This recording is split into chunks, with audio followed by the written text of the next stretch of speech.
بسم اللہ الرحمن الرحیم۔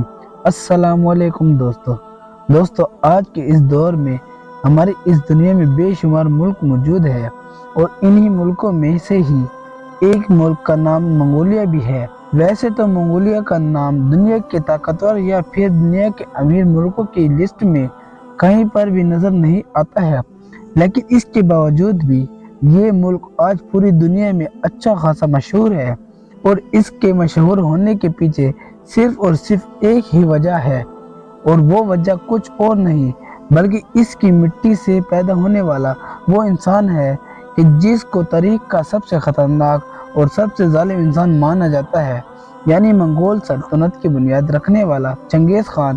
مجھے امید ہے کہ آپ میں سے بھی زیادہ تر لوگ منگولیا ملک کو چنگیز خان کی وجہ سے ہی جانتے ہوں گے۔ فی الحال دوستو آج کی اس ویڈیو میں ہمارا ٹاپک منگولیا نہیں بلکہ اس میں موجود ایک ایسا پرانا شہر ہے کہ جس کو خارا خوتو کے نام سے جانا جاتا ہے۔ یہ شہر منگولیا کے سب سے خطرناک اور سب سے ڈراؤنے شہروں میں گنا جاتا ہے۔ یہ شہر کتنا زیادہ خطرناک ہے، اس بات کا اندازہ آپ لوگ صرف اور صرف اس بات سے لگا سکتے ہیں کہ منگولیا کے لوگوں کی طرف سے اس شہر کو بلیک سٹی کے نام دے دیا گیا ہے۔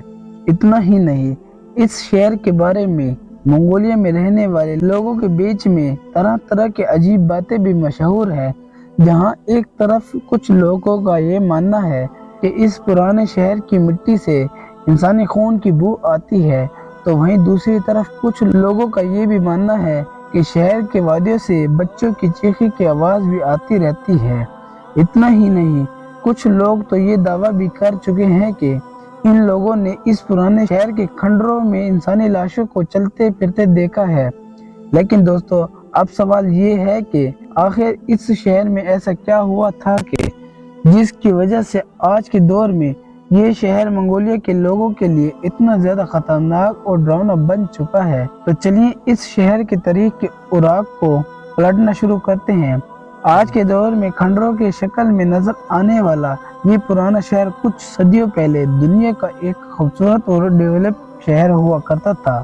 سینکڑوں کی تعداد میں لوگ یہاں پر آباد تھے۔ خوش قسمتی کی بات یہ تھی کہ یہ شہر ایک ایسی جگہ پر آباد تھا کہ جہاں سے تجارتی قافلوں کا بہت زیادہ آنا جانا لگا رہتا تھا، یعنی بہت سارے تجارتی قافلے اسی شہر کے راستے سے ہی ہو کر گزرا کرتے تھے۔ اسی لیے اس شہر کے لوگ خود تو تجارت نہیں کیا کرتے تھے، لیکن گزرنے والے تجارتی قافلوں کو ضرورت کا سامان بیچ کر اپنا گزر بسر کرتے رہتے تھے۔ لیکن پھر 1226 کے قریب میں چنگیز خان نے اس شہر کو فتح کر لیا تھا۔ چنگیز خان کے انڈر میں آتے ہی اب اس شہر میں پہلے سے بھی زیادہ تیزی کے ساتھ ترقی کرنا شروع کر دی تھی۔ منگولوں کے دور میں یہ شہر اتنا زیادہ ڈیولپ اور امیر ہو گیا تھا کہ مارکو پولو نے بھی اپنی کتاب میں اس شہر کی شان و شوکت کا ذکر کیا ہے۔ اس نے بتایا ہے کہ منگولوں کے دور میں نہ صرف اس شہر میں رہنے والے لوگ بہت زیادہ امیر ہو گئے تھے بلکہ اس شہر کی دیواریں بھی بہت زیادہ مضبوط تھیں۔ اس کے علاوہ آپ کو بتاتے چلیں کہ اس دور میں اس شہر کو ایڈزینا کے نام سے جانا جاتا تھا۔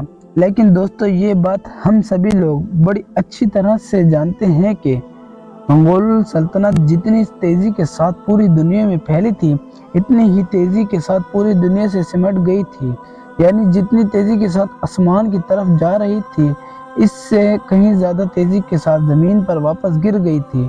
منگول سلطنت کے بعد چنگیز خان کی ہی نسل میں پیدا ہونے والے قبائل خان نے 1271 میں اپنی ایک آزاد سلطنت کی بنیاد رکھی تھی، جس سلطنت کو ہسٹری میں ہم سب لوگ یوان سلطنت کے نام سے جانتے ہیں۔ یوان سلطنت کے دور میں بھی منگولیا کا یہ مشہور شہر اچھی طرح سے ابھرتا رہا تھا۔ ساتھ ہی ساتھ آپ کو بتاتے چلیں کہ قبائل خان کی اس سلطنت نے چائنا کے بھی پورے علاقے پر لگ بھگ 100 سال تک حکومت کی تھی۔ ہسٹورین کی مانے تو قبائل خان کی موت کے بعد جب اس کی نسلیں دھیرے دھیرے کمزور ہونا شروع ہوئی تو چائنا کے لوگوں نے بھی اب اندرونی طور پر ان منگولوں کو اپنے ملک سے باہر نکالنے کی پلاننگ شروع کر دی، کیونکہ وہ لوگ بھی اس منگولوں سے آزادی چاہتے تھے۔ آخر کار جب آہستہ آہستہ چائنا کے لوگوں کو اس بات کا یقین ہو گیا کہ